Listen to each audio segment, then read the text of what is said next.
homeowner you've been working with is ready to sell or list their property. It comes time to sign the documents, and a friend, a family member, a neighbor, or the tenant has decided to buy it instead. Let's talk about how you handle it.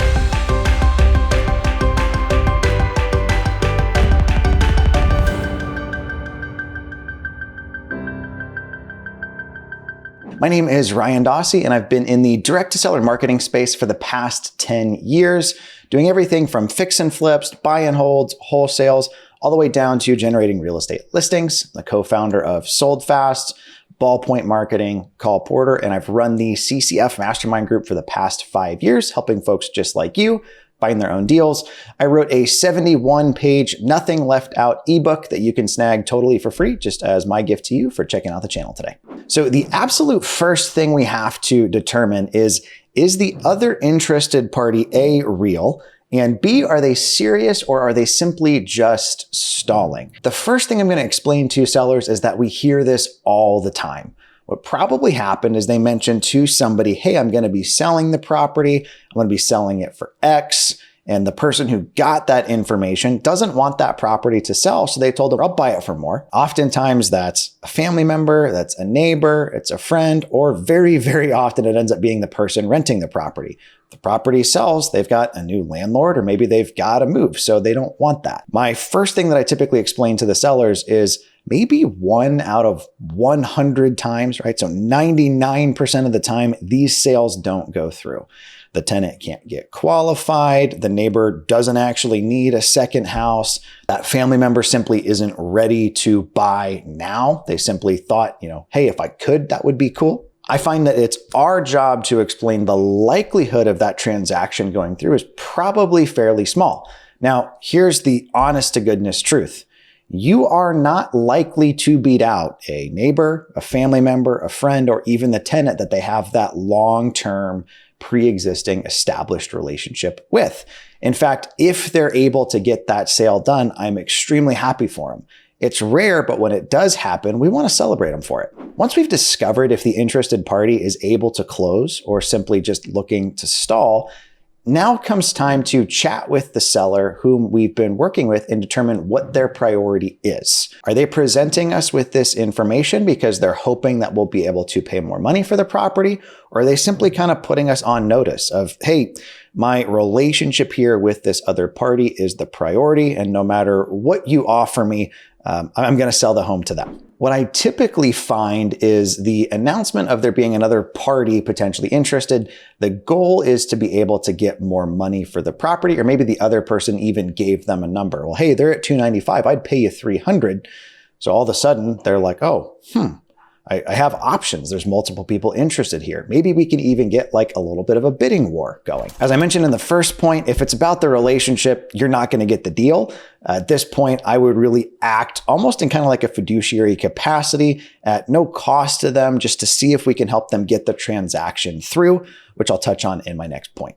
If it is about getting the most amount of money possible for the property, typically I'm making them my offer out the gate of where I want to be.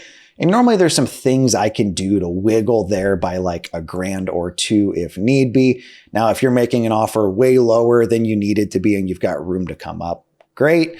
But I would be very careful in how you have that conversation. Me personally, I don't really enjoy the bidding war process, and I'm just being super upfront with that. Hey, Mr. and Mrs. Seller, look, I'm really not interested in any sort of like a bidding war. I came out the gate about as high as I could go. I told you I was at $295. They're coming in at $300. I might be able to match that, or maybe I can beat it by $500, but I want to make sure that we're comparing apples to apples here. This is the same approach that I would use if I'm trying to list a property and another agent is also trying to snag that listing. I would want to make sure that we're setting proper expectations with that seller. They're not trying to buy the listing. If you're not familiar with what buying the listing is, it's where you overpromise to get them to sign the paperwork and then have to drop price over and over and over again until it actually sells.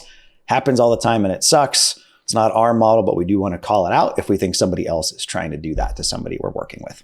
If you guys are enjoying the video, if you wouldn't mind, just hit the like button on it and subscribe to the channel if you haven't. That helps us get in front of more folks just like you. The third step to the process here really is to transition into their advocate. I think a lot of people make the mistake of having these conversations almost like across the table from the seller, like you're trying to hard bar negotiate with them for something versus what is their goal? How are we able to help them achieve that? So I want to get on their side of the table as fast as possible. Hey, I absolutely love that somebody else is coming in and, maybe I'm at $295, the other offer's at $400.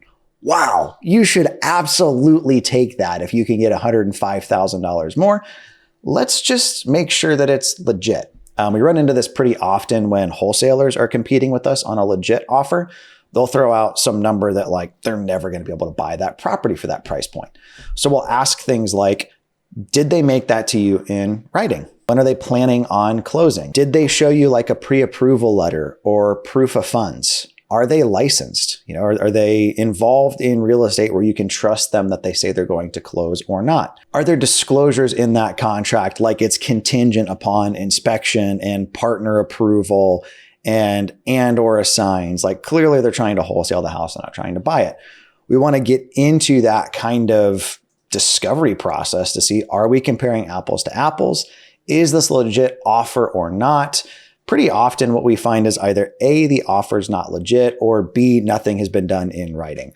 It was kind of like a tool time, like Wilson over the fence situation of yeah, I could pay more. Not necessarily well, here's my bank account showing that I can wire you the money next week. If it truly is a legit offer from a legit party, then we want to educate them on some things to be aware of, right?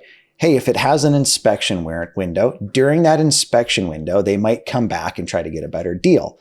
If that's the case, I want you to call me. They are not your only option. I am 100% still here for you. We want to make sure that we mark down when is that deal actually supposed to close. We have that date in mind and know that we should check in with them to see if it actually does or not. If, however, the offer doesn't seem legit, we want to build value in us without trash talking on the other party.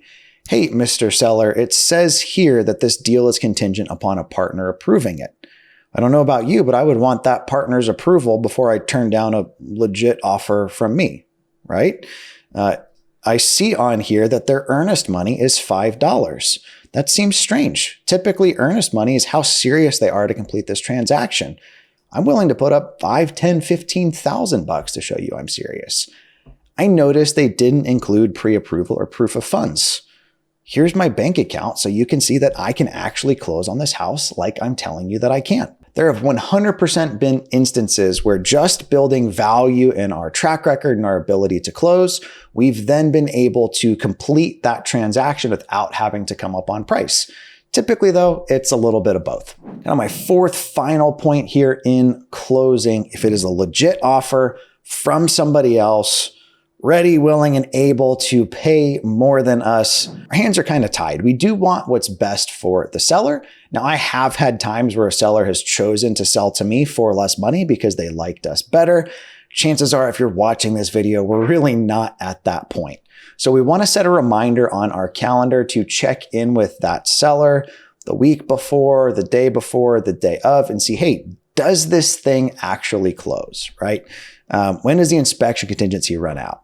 I want to call them that day and just, hey, from our conversation, this deal should be headed to closing today. Just wanted to make sure they didn't find anything that gave them cold feet.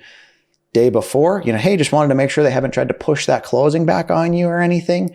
If so, just remember I'm here for you. And then day of, hey, I'm just calling to congratulate you on selling that property. I hope everything went super smooth. If there's ever anything I can do to be of assistance, don't hesitate to reach out. We personally track inside of our CRM if we lost the deal and who we lost it to, just to either A, add people to our buyers list, B, be aware of new competitors, or C, see if there's something that we could have done differently. If I see a scenario where a seller sold to somebody else and the deal closed for less than what my offer was, that means I either didn't do a good job building value in my ability to close or to get them top dollar, Or B, something in my follow-up was lacking, that that person took less money than they'd initially agreed to without remembering to ask me before doing so. I'm super sorry that you found yourself in a position where this video is relevant. As I've told the folks in CCF for years, the only way to make losing a deal suck less is to have more deals in the pipeline. I'm also a big proponent of not counting or cashing my checks or my ducks, so to speak, prior to the deal being completed, cash even being in my account. I was talking to one of our guys the other day and I said, hey, we've got a closing this morning. I'll let you know if it's a done deal or not this afternoon when the money's in the account. Newer real estate investors and agents often make the mistake of kind of counting the chickens before they hatch, and they've already mentally spent that money, and it can be absolutely gut-wrenching when that falls through. So as a quick recap, the first thing we want to do is see if that person is seriously interested or just stalling. The second thing we want to dig into is it about a pre-existing relationship or is it about netting more money? The third point we want to audit is the other party here legitimate or not, right? This was my parents going through this sale. What would I want them to be aware of or be on the lookout for? And the fourth thing we want to do, if they do end up going with somebody else's offer, is follow up to make sure that it actually closes. My experience, 99% of the time it doesn't. Thank you guys for taking the time to watch today's video. Again, my name was Ryan Dossey. Be sure to snag that ebook if you haven't already. Like and subscribe. We'll talk to you guys next time.